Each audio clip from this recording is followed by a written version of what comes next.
Salut à tous, c'est Anthony. Alors dans cette vidéo, je vais vous montrer comment installer le pixel de Facebook sur votre store Shopify.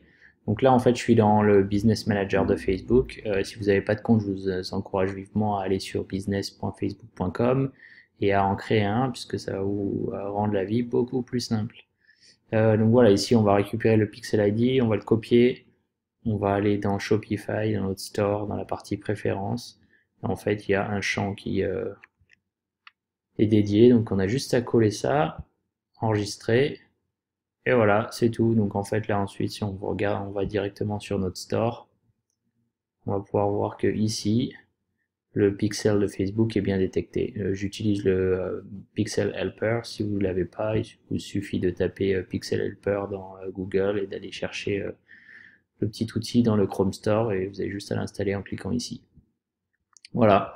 Donc là, en fait, à chaque fois que la page va se charger, Facebook va recevoir un hit de la part de ce petit code qu'on a mis sur le site et va savoir que le visiteur a chargé la page, on va recevoir l'URL, etc. On va pouvoir en fait faire tout un tas de choses. Notamment, on va pouvoir créer des conversions personnalisées. Alors comment on fait ça? On dit par exemple à chaque fois que quelqu'un visite la page de confirmation qui contient Thank you dans l'URL, euh, on veut que Facebook considère ça comme un achat.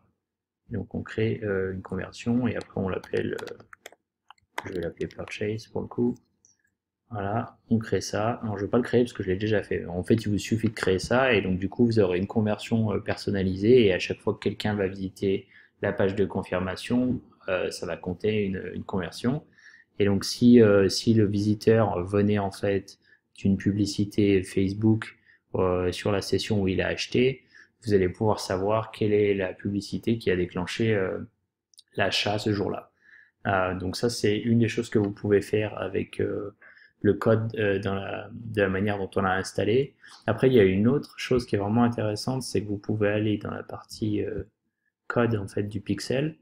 Et donc là, vous allez voir que ce code-là, c'est en fait le code de base. Ce qu'on appelle le code de base, c'est ce qu'on vient en fait d'installer sur Shopify en copiant l'ID.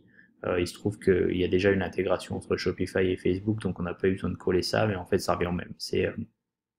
C'est comme si vous aviez cette partie de code sur toutes les pages de votre store Shopify. Et ce qui se passe, c'est qu'à chaque fois qu'une page est chargée, ça envoie une information comme quoi la page est vue. Donc l'événement s'appelle page view. Mais il existe plein d'autres événements que vous pouvez customiser au fur et à mesure que vous êtes un peu plus avancé dans votre tracking.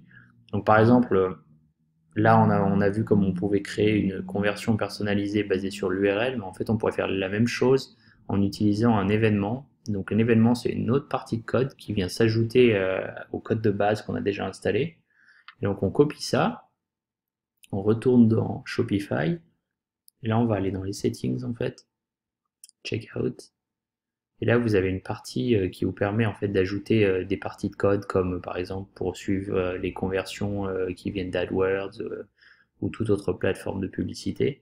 Et là, en fait, on va pouvoir coller ça et enregistrer. Et en fait, là, ce qui va se passer, c'est qu'à chaque fois que la page de confirmation va se charger dans le navigateur, cette partie de code avec l'événement purchase va se déclencher juste après le code de base de Facebook et va envoyer l'événement purchase à Facebook. Et en fait, ça revient au même, c'est aussi une conversion, sauf qu'au lieu d'être une conversion basée sur l'URL, comme on a fait le premier coup, là c'est une conversion qui est basée sur un événement.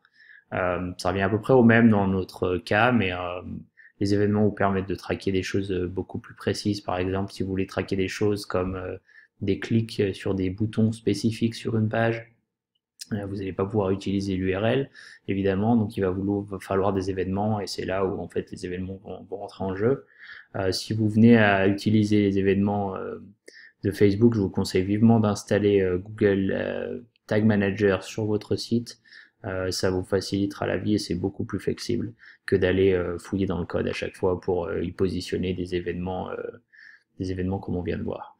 Voilà, donc j'espère que c'est clair. Si vous avez des questions, n'hésitez pas à les laisser sous la vidéo. Et si vous voulez installer Google Tag Manager sur votre site, allez voir l'autre vidéo que j'ai fait à ce sujet. Voilà, je vous vois dans la prochaine vidéo. Allez, bye bye.